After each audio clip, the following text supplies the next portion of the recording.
अस्सलाम वालेकुम बेटे, ये आपने ना रोजाना आपने खुद ही क्लास लिंक वही चलना है, बार बार आपने खुद ही क्लास ज्वाइन करनी है। मैं भूल जाता हूँ, फिर मेरे से वो आपकी क्लास मिस हो जाया करेगी इस तरह से। आपकी क्लास का टाइम टेबल ग्रुप में आया करना रोज, आपने उसके मुताबिक स्टार्ट कर लेनी, अपनी ज्वाइन कर लेनी। क्लास 5-10 मिनट लेट शुरू होगी, कोई मसला नहीं है इसमें।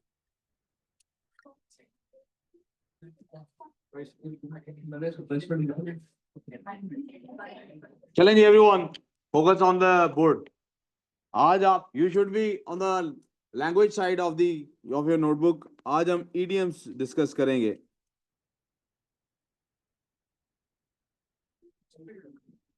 जी, कुछ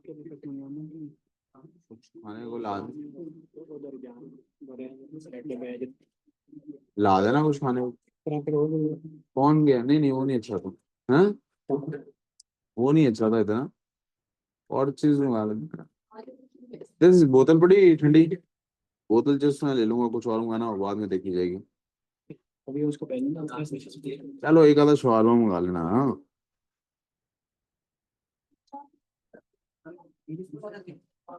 जी बेटे। चलें जी एवरीवन, इडियम्स। मैंने आपको कहा है हर मजमून में there should be some idioms in the essay. Idioms क्या होते हैं, सबसे पहले इसको डिस्कस करते हैं। Now your attention should be with me. आपको इधर उधर ध्यान देने की कोई जरूरत नहीं है। आपका फोकस सिर्फ अब मेरी तरफ होना चाहिए, मेरा जिधर मर्जी जाए, यानी मैं भी आपकी तरफ ही फोकस करूंगा, डोंट वरी। मैं कुछ सिलेक्टेड इडियम्स ऑलरेडी रखे हुए हैं मैंने अपने पास। ये वो इडियम्स मैंने अपनी तरफ से रखे हुए हैं जो इडियम्स मेरे ख्याल में ज्यादातर इस्तेमाल होने का चांसेस होता है हमारे राइटर्स में। हमें जिस तरह के टॉपिक्स आते हैं उनमें ये इडियम्स का इस्तेमाल हमारे काम आता है। जी ठीक, thank you.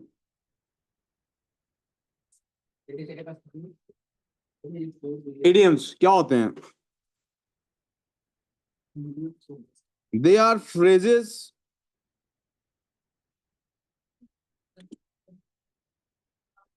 that have a different meaning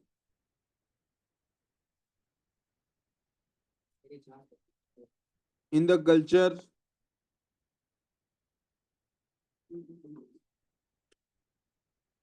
compared to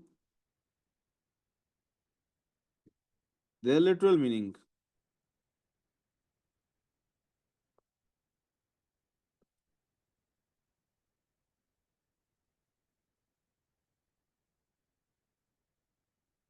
To understand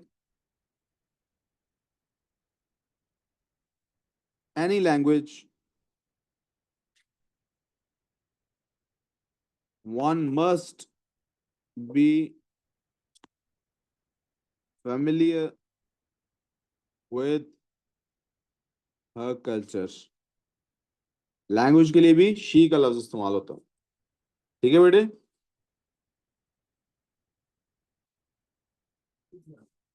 मुझे एक लम्हा दीजिएगा, मुझे पेज का साइज थोड़ा छोटा फील हो रहा है, मेरा पेज का साइज थोड़ा बड़ा करने की कोशिश करता हूँ।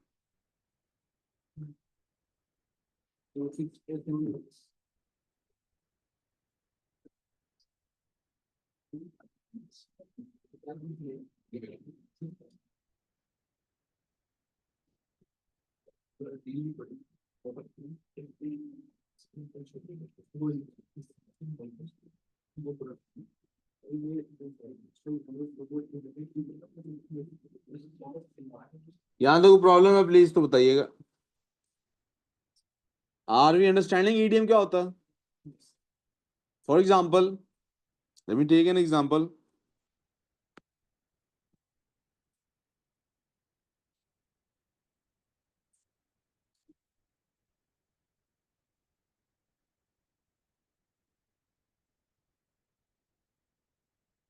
A rainy day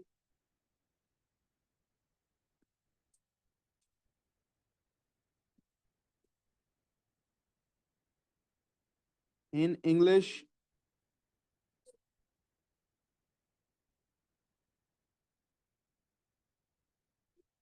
is considered to be a bad situation.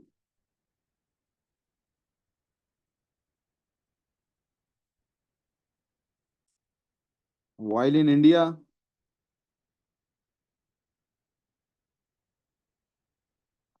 it is considered to be a blessing.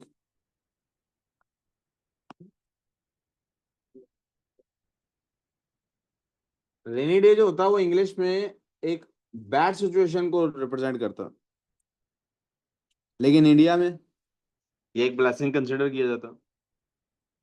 Pakistan India से मुराद यहाँ मेरी पूरा सब कॉन्टिनेंट है।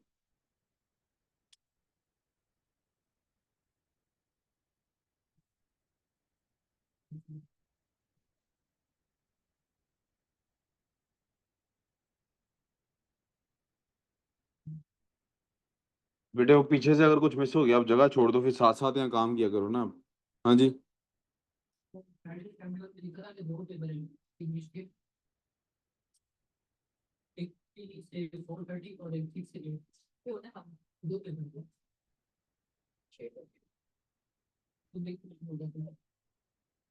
मुझे नहीं समझ आई आपकी बात, सर सलमान से डिस्कस कर लो। आप अभी तक बैठे ही हो सिर्फ। जाओ चेक करा गया हो। मैं आपको एक घंटे से बैठे ही देख रहा हूँ सर। आप क्या कर रहे हो? आपने एग्जाम नहीं देना अभी? पास पेपर कहाँ है आपका? सारे चेक हो, सारी पास पेपर की बुकलेट खत्म हो गई है, सारे चेक भी हो गए, रीराइट करो। रजिस्टर पे ईमेल्स कुछ इंप्रूवमेंट आई, चेक कराए, गलतियां निकली है ना? अब रीराइट करो उन टॉपिक्स पे, देखो कुछ इंप्रूवमेंट आई है कि नहीं, जाओ।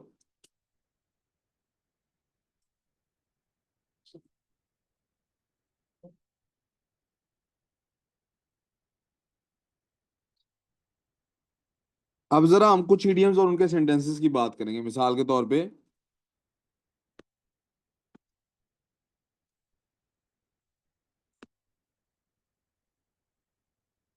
Hit the books.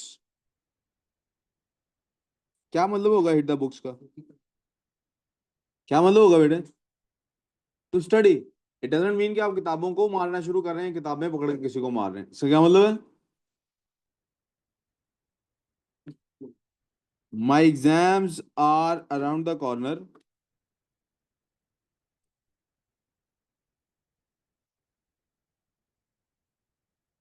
So I should hit the books. I should.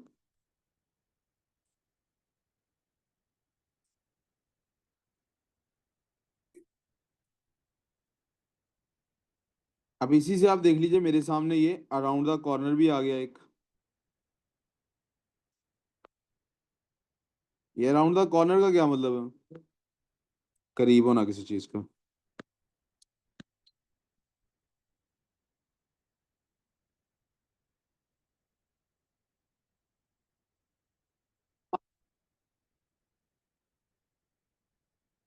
अब ये अराउंड द कॉर्नर इस तरह से भी इस्तेमाल होता है, इस देख लेना, आप खुद ही समझ जाइए।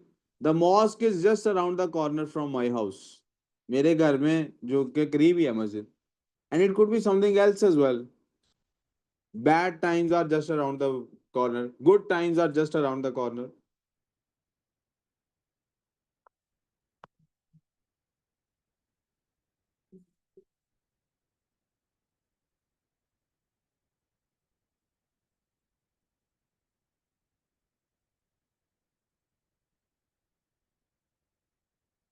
आगे चलो बेटे। Yes sir.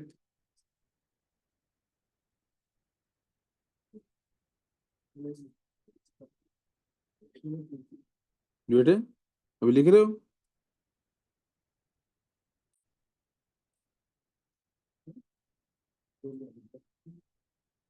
मैं इसको बाद में ही ठीक कर लूंगा, अभी इसी तरह चलने देते हैं।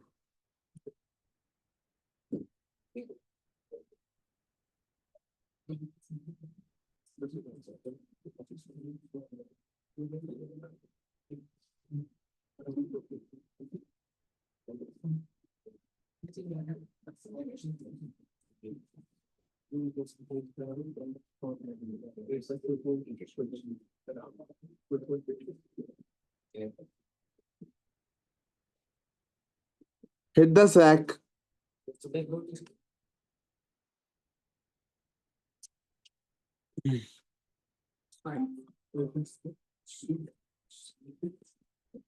Slate.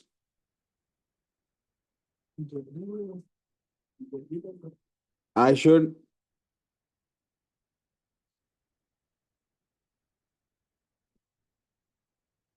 hit the sack.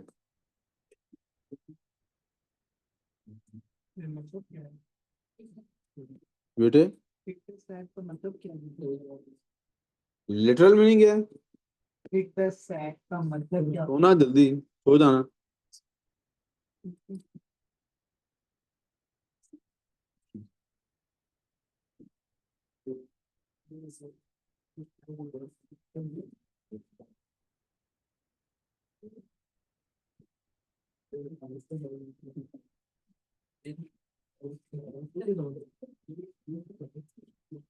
To burn the midnight oil.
आपने कहाँ से ये audio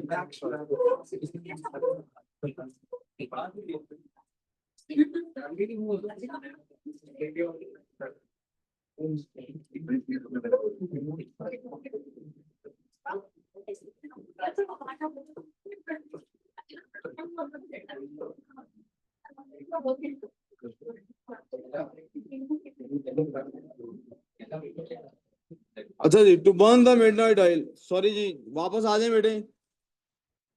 boys and girls, look at the board please again. To burn the midnight oil, इसका क्या मतलब होता है? इसका मतलब होता है बहुत ज्यादा मेहनत करना. पुराने जमाने में ऐसा होता था. पूरा को अपने पास ही, ठीक, छोड़ो. पुराने जमाने में ऐसे होता था बच्चों.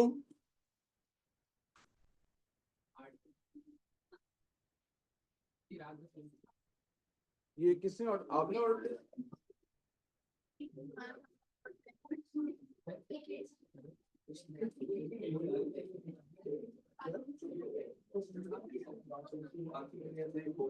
Burn the midnight oil. पहले जमाने में बेटे ऐसे होता था कि आप लोग क्या करते थे, दिया जलाते थे, और वो दिया, जारी बात है, जब दिया जलेगा तो उसमें ऑयल लगेगा। तो बर्न द मिडनाइट ऑयल, आप वो ऑयल जो जलाते थे दिए में, वो शाम तक के लिए होता था, उसके बाद के लिए, और वो महंगा होता था, ये कोई सस्ती चीज नहीं थी। It was a very expensive thing, और इसलिए हम बहुत ज्यादा मेहनत को to burn the midnight oil कहते थे। यहाँ पर इसके लिए क्या, जिमल साहिबा इधर तवज्जो जरा। Your exams are nearing, so you should burn the midnight oil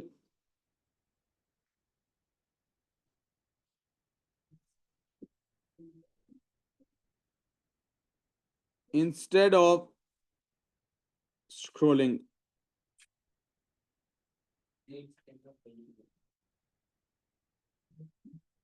Number 5,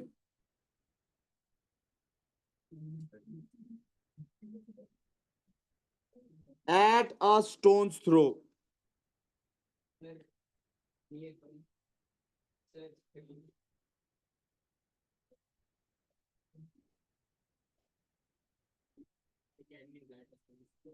At a stone's throw, or instead of scrolling. At a stone's throw, और नंबर 6 पे at arm's length। मैं चाहता हूं इनको इकट्ठा ही आप देखें।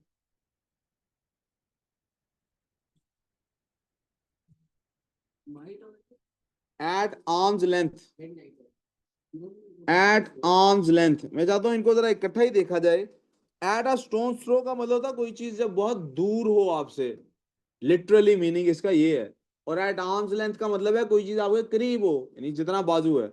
लेकिन idiomatically speaking, at an arm's length का मतलब होता है कि चीज दूर है आपसे, और एट अ स्टोन थ्रो का मतलब है चीज आपसे करीब है। जैसे आपने कहा my academy is at a stone throw. अब कल्चरली क्या चक्कर है कि पुराने जमाने में आप, और ये अभी भी ऐसे ही होता है, गांव में एक दूसरे के घर बात करनी हो तो वहां गांव में जहां जहां मोबाइल फोन्स नहीं होते, पहाड़ी इलाकों में स्पेशली, आप छत ऊपर पहाड़ पे खड़े होकर वादी में किसी के घर उससे बात करना चाहें तो आराम से कम्युनिकेट लोग करते हैं। तो वो क्या करते थे, पत्थर फेंकते थे खिड़की पे। तो पत्थर फेंका तो आप बात करने के लिए, खिड़की पे कोई आ गया और बात कर ली। बेटे छोटे पत्थर से नहीं टूटती थी, और ये वाली खिड़कियां नहीं होती थी, लकड़ी की होती थी ये वाली पहले। और एट आर्म्स लेंथ को दूर इसलिए कहते हैं क्योंकि आप किसी को जब अपने से दूर कर धक्का देते हैं, कोई आपके करीब है उसको दूर धक्का देते हैं, कितनी दूर धक्का देते हैं आप उसको, आर्म्स लेंथ पे धक्का देते हैं। जिमल उत्तर ये लिख के ना, मैं नोट्स यकीन करो फिर इसके फोटो कॉपी दे सकता हूँ। मैं ये जो बार बार जोर लगा के बोल रहा हूँ ना, ये इसलिए मुझे पता है फिर याद रह जाएगा। तो सुन लो, ठीक है। At arm's length, keep bad company at arm's length if you want to succeed.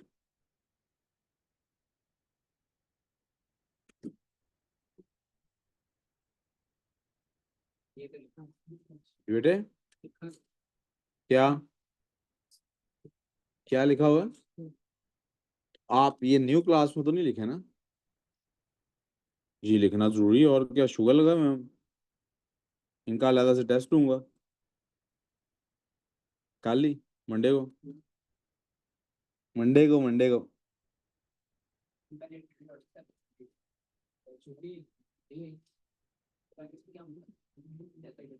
जी ठीक है, ऐसे नहीं बात बनेगी, उठ के एक दूसरे को मारना शुरू कर दो।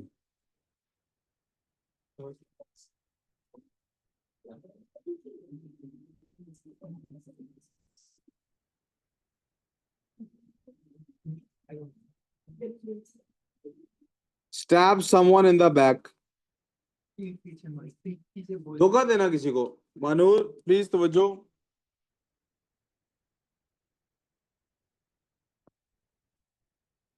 Beware of your company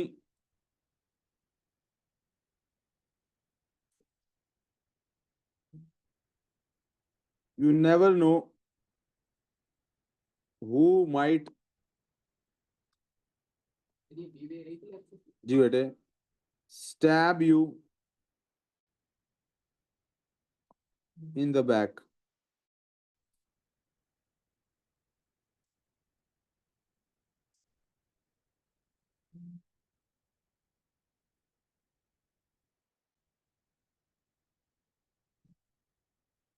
Sit tight.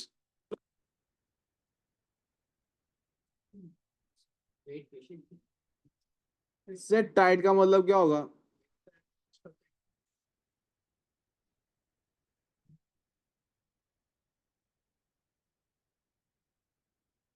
Sit tight. Your station is going to. Oh, I don't. Right there. Sit tight. We are about to reach our destination.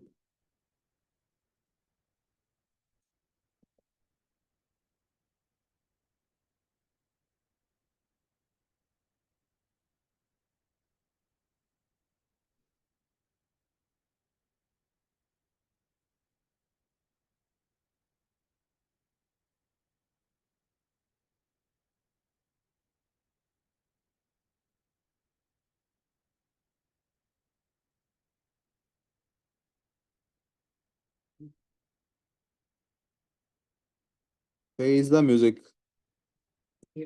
You broke the vase.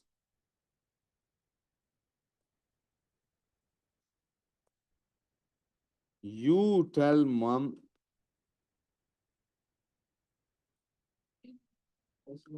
and face the music. देखो जी बेटे, तो बेटा थोड़ा सा ऊंची बोलो.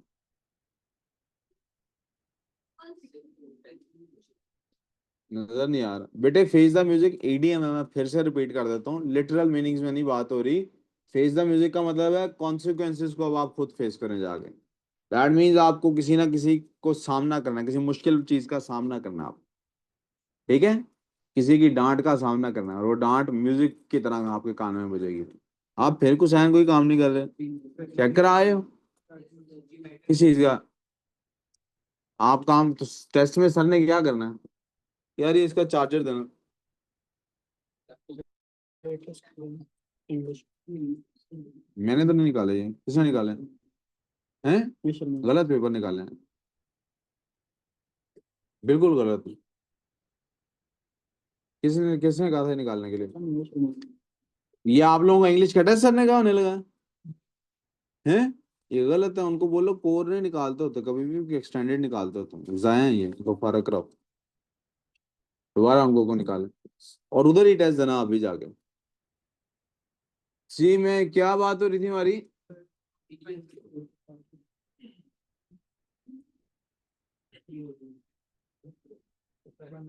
यार उसको बोलो चार्जर चाहिए जरा इसको.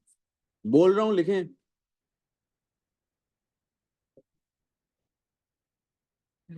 Ring a bell. Ring a bell.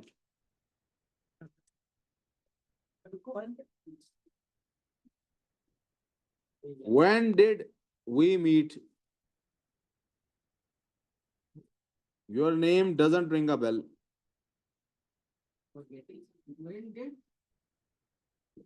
Your name doesn't. When did we meet? Your name doesn't ring a bell. Ring a bell का मतलब होता है कोई चीज याद आ जाना. Your name doesn't ring a bell.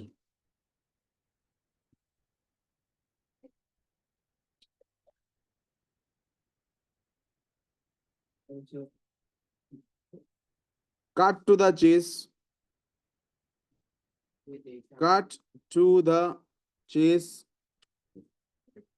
Cut to the chase का मतलब होता है असल मुद्दे की बात पर आओ.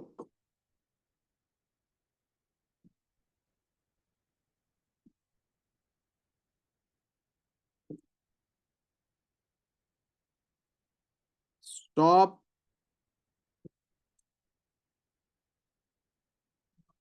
beating around the bush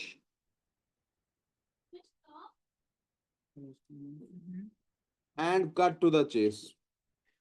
Around the bush. Stop beating around the bush and cut to the chase. क्या कहा था मैंने बेटे?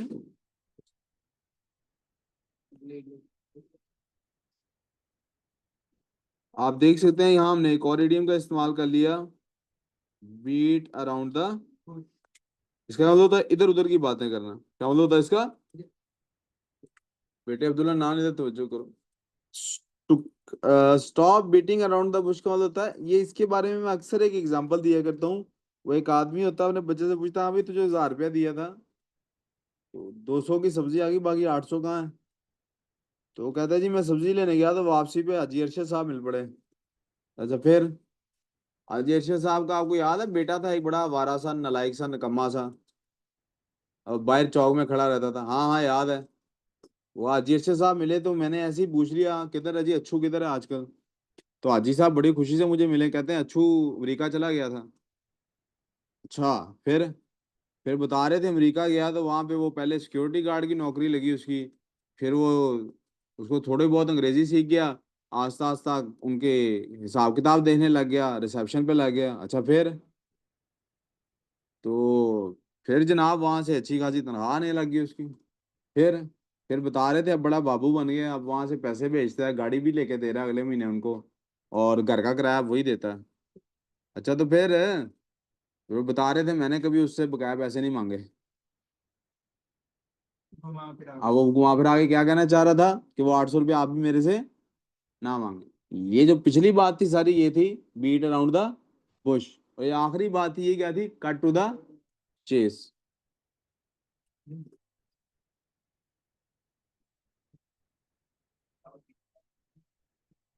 समझ आ गई जी? आगे लिखें जी। सर ये बीट अराउंड द बुश पे लिख दीजिए। जी बीट अराउंड द बुश इसी में कवर हो गया आई सपोज, मैं इसलिए उसको अलग से नहीं लिखवाता हूँ। 30 अंडर द क्लाउड बड़ा इंपॉर्टेंट है ये भी, मैंने बताया ना इधर उधर की बातें करना।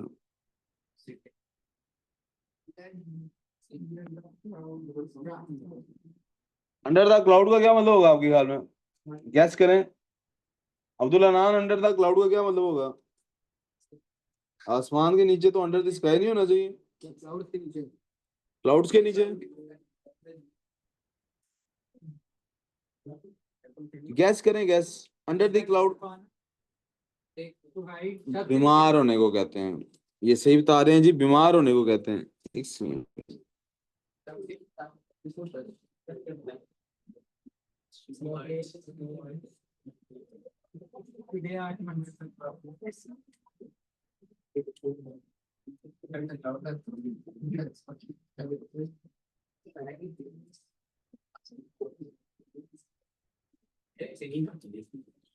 अंडर द क्लाउड,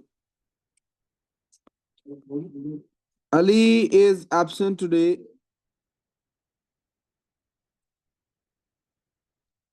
because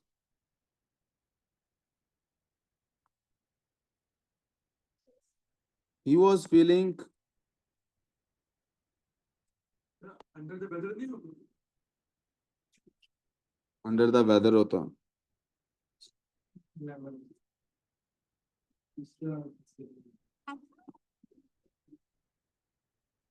सही कह रहे हैं, अंडर द वेदर होता है, मैं ही गलत कह रहा हूँ।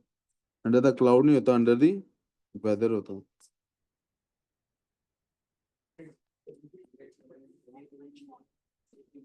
आगे चलें जी।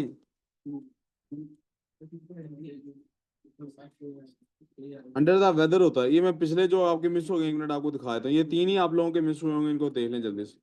Ring a bell, ring a bell, cut to the chase और अंडर द वेदर।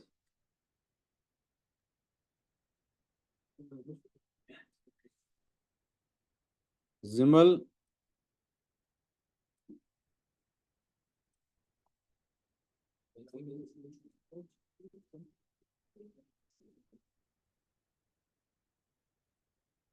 आगे चलो बेटे। अंडर द क्लाउड भी लिख लीजिए, अब अंडर द क्लाउड भी कर ही लेते हैं।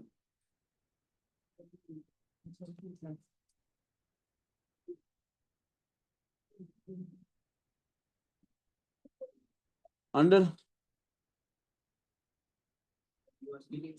अब्दुल्ला नाम प्लीज इधर तवज्जो करो।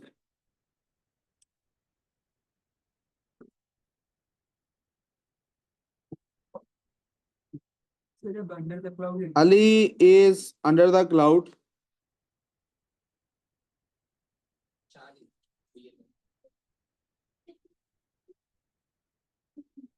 आवाज मुझे ना अभी भी आ रही है, अगर तस्वीर नहीं भी आ रही। He is going to be strictly investigated. नहीं, बताता हूँ। He is being strictly investigated. He is going to be. अब इन्वेस्टिगेशन किस चीज की जाती है? तो क्राइम सीन का अगर साबित हो गया तो इन्वेस्टिगेशन की जरूरत ही क्या है? तो इसका मतलब है क्या है इस वक्त सिचुएशन? शक है। शक है इस वक्त। जब किसी पर शक होता है उसको कहते हैं under the cloud. He is under the cloud. यानी अब हो सकता है बारिश हो जाए, हो सकता है बारिश। और बारिश का होना हम पहले डिस्कस कर चुके हैं, रेनी डे उनके यहाँ क्या होता है? मुश्किल। ठीक है, प्रॉब्लम। आपको भी वो इंग्लिश का टेस्ट देना है जिस टेस्ट की भी बात हो रही है, तो आप वो टेस्ट देने चले गए हैं, तो आप क्यों नहीं गए अभी? अभी है इंग्लिश का टेस्ट, वो कुसैन लोग टेस्ट देने गए हैं, वो प्रिंट करके भी लाया था अभी। चलें ठीक है, मैं चलें 2 इडियम्स और हैं, ये कर लें फिर उसके बाद चले जाइएगा।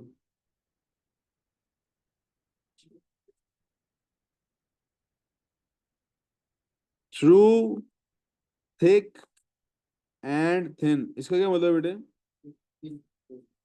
अच्छा वक्त हो या बुरा वक्त हो?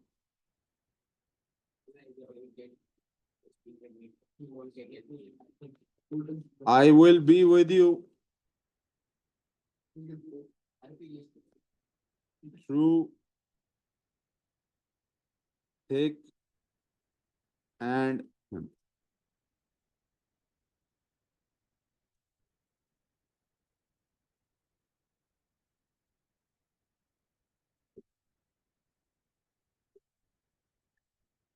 लास्ट आज का इडियम।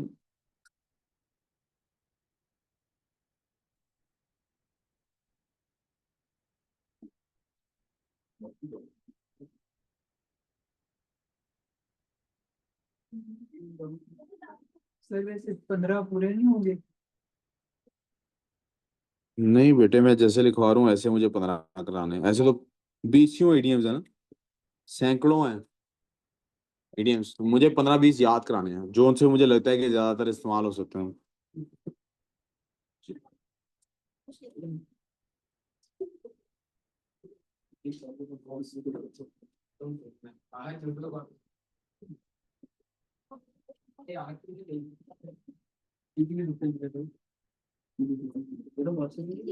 A dark horse.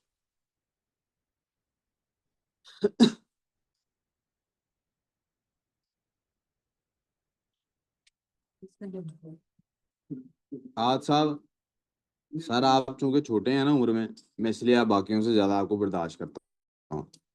इस जुमले में एक और बात भी शामिल है क्या? इसका मतलब आपकी बहुत सारी ऐसी हरकतें हैं, कोई और करता मैं उठा के बाहर फेंकता।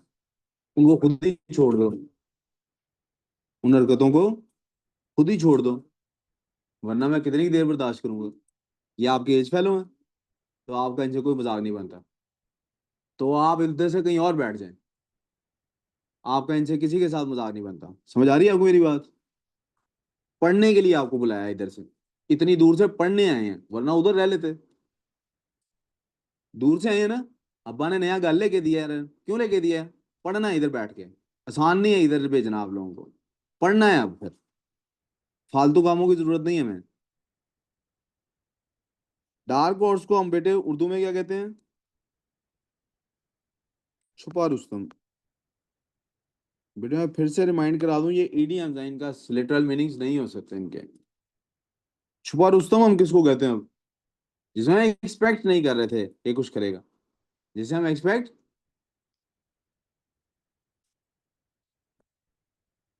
Ali proved to be a dark horse and hit a century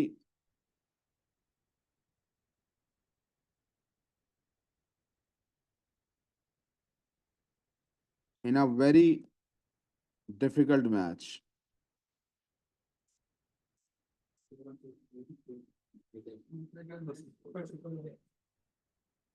कोई जहन में भी बैठा है ईडीएम? वो कहता कोई भी नहीं बैठा होगा तो जी सर, किसकी मानो? दोनों से पूछ रहा था वैसे। If there is no confusion I think there should be maths की क्लास शुरू करनी चाहिए। ठीक है जी, चलो। नमाज नहीं पढ़ी आप लोगों ने भी? मगरिब की भी अजान होने वाली है, चले फिर नमाज पढ़ लेते हैं।